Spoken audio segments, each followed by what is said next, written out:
Manipulation under anesthesia guidelines. Although manipulation under anesthesia has been an approach used for decades, there are no clear guidelines for its use. There are no guidelines partly because there are very few studies upon which to base recommendations. For the chiropractic profession, most practitioners are aware of its use primarily for low back pain and are sensitive to some of the controversies regarding its use, but few are actually certified practitioners of MUA. And there are likely many assumptions and biases regarding this approach that are based on opinion versus understanding, some philosophical. To partly resolve these issues and to give guidance to practitioners regarding patient selection for MUA and the necessary personnel, procedures, and follow-up, the American Association of Manipulation Under Anesthesia Providers, a multidisciplinary panel of MUA experts, developed guidelines that hopefully will assist in the understanding of and requirements for its use. The title of the publication is Guidelines for the Practice and Performance of Manipulation Under Anesthesia by Robert Gordon, Edward Cremata, and Cheryl Hawk, published in Chiropractic and Manual Therapies in 2014.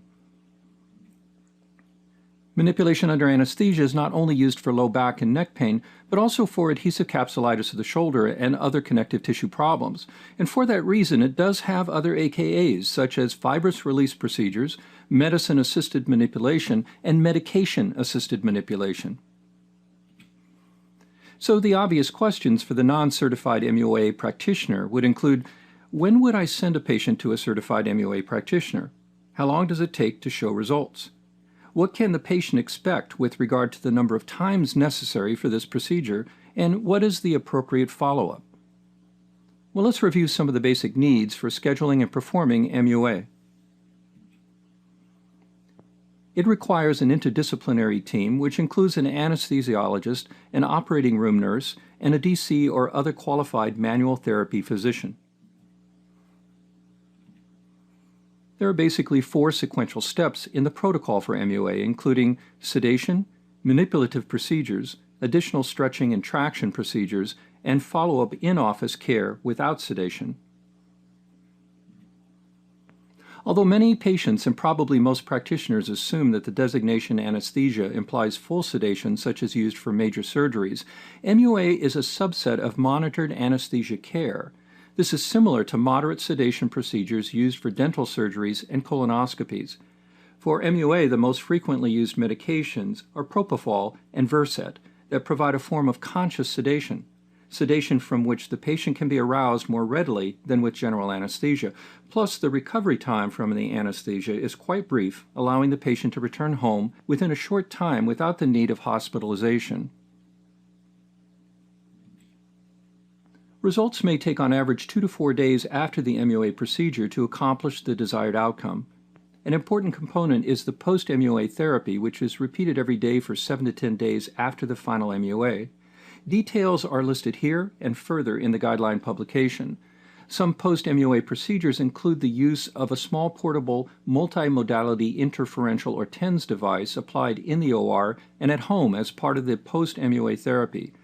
The rehabilitation program continues for 3 to 6 weeks following the MUA procedure, including an individualized progression through standard protocols, including progressive resistance, PNF, and stretching. A core group using 3 published reviews on MUA created seed statements. The panelists then used what is referred to as a Delphi process, which was based on the RAND UCLA consensus process methodology in rating seed statements. A Delphi process does not require everyone to be in the same place at the same time, but allows email contribution that leads to a final product. They used an ordinal rating scale ranging from 1 to 3 as inappropriate, 4 to 6 as undecided, and 7 to 9 as appropriate. So who was on the panel? A total of 16 panelists, 10 of whom were DCs. Others included 1 MD anesthesiologist, 2 MDs in other medical specialties, 2 RNs who work on MUA teams, and 1 attorney. Of the 10 DCs, 6 practice MUA and 4 do not. All DCs were practitioners, and 5 were also on the faculty of 5 different chiropractic colleges. So what literature was available to the panelists? There were no Level 1 studies, meaning randomized controlled studies or systematic reviews of RCTs. Level 2 evidence included 3 prospective cohort studies and 3 reviews, a narrative review published in 2013 and 2 systematic reviews published in 2002 and 2008. The remaining published literature on MUA consisted of Level 4 studies or case series and Level 5 studies, case reports, and expert opinion. Here are the systematic reviews. Note that 2 were published in the Spine Journal and that Dr. Scott Haldeman participated and contributed to both. And here are the main additional studies. Note that 2 are relatively recent and published in JMPT. The panel arrived at a series of observation guidelines and recommendations, so let's summarize some of those now.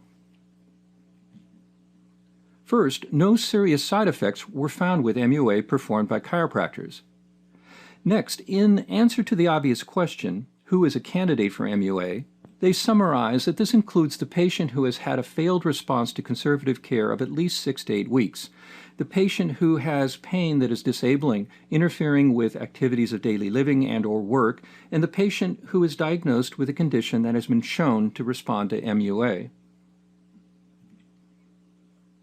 They outline some acceptable scenarios for MUA, including conditions that are responsive to manipulation, but the patient's pain threshold prevents manipulation, patients for whom manipulation may be effective, but due to the extent of injury or chronicity of the problem, manipulation has limited effect, and patients for whom surgery is considered who desire an alternative.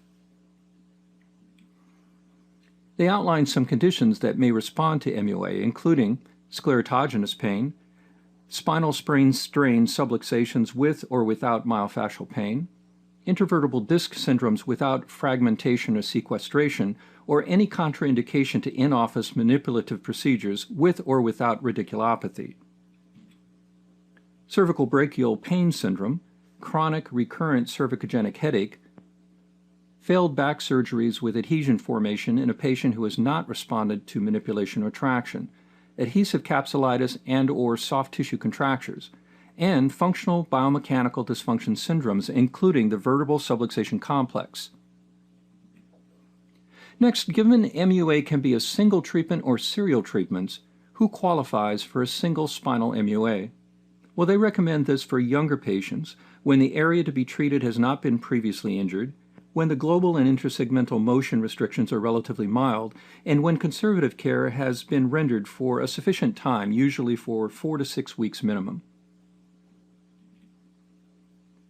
Serial MUAs might be necessary for the following: when the patient is treated for intractable pain and a single MUA procedure results in 80% symptomatic and functional resolution, when the patient's condition is chronic and when conservative care has been rendered, and when the injury is recurrent in nature and fibrotic tissue and articular fixation prevents a single MUA from being optimally effective. The guidelines state that MUA should only be performed in hospitals, ambulatory surgery centers, or other specialty centers that meet the American Society of Anesthesiology standards and adhere to recognized standards of care. They further describe the need for an additional co-attending doctor certified in MUA to provide stability, counterforce, and protection for the sedated patient who is unable to position or protect themselves from falling. Specifically for the cervical spine, the co-attending doctor must stabilize the patient's shoulders and provide counterforce. In the thoracic spine, the co-attending doctor turns the patient, stabilizes the patient, and provides countertraction. In the lumbosacral area, the co-attending doctor coordinates movements with the primary doctor and assists with the actual procedure. The panelists stipulate that the guidelines should not be used for utilization review. Also, they state that given the lack of strong literature support, their expert opinion serves as the next best step in evidence-based recommendations. Their defense is supported in several of the recent reviews on MUA. This is best summarized by a statement in the Dijonet et al. Review. Quote, "However, almost all studies to date on these procedures have reported positive results indicating that patients who undergo their procedures have a reasonable prognosis, and the Colbeck-Haldeman Review, which states it would be difficult to deny the use of medication-assisted manipulation or fail to reimburse for it. It would seem unreasonable, however, to hold medication-assisted manipulation to a higher standard of scientific rigor than that required of other treatment approaches.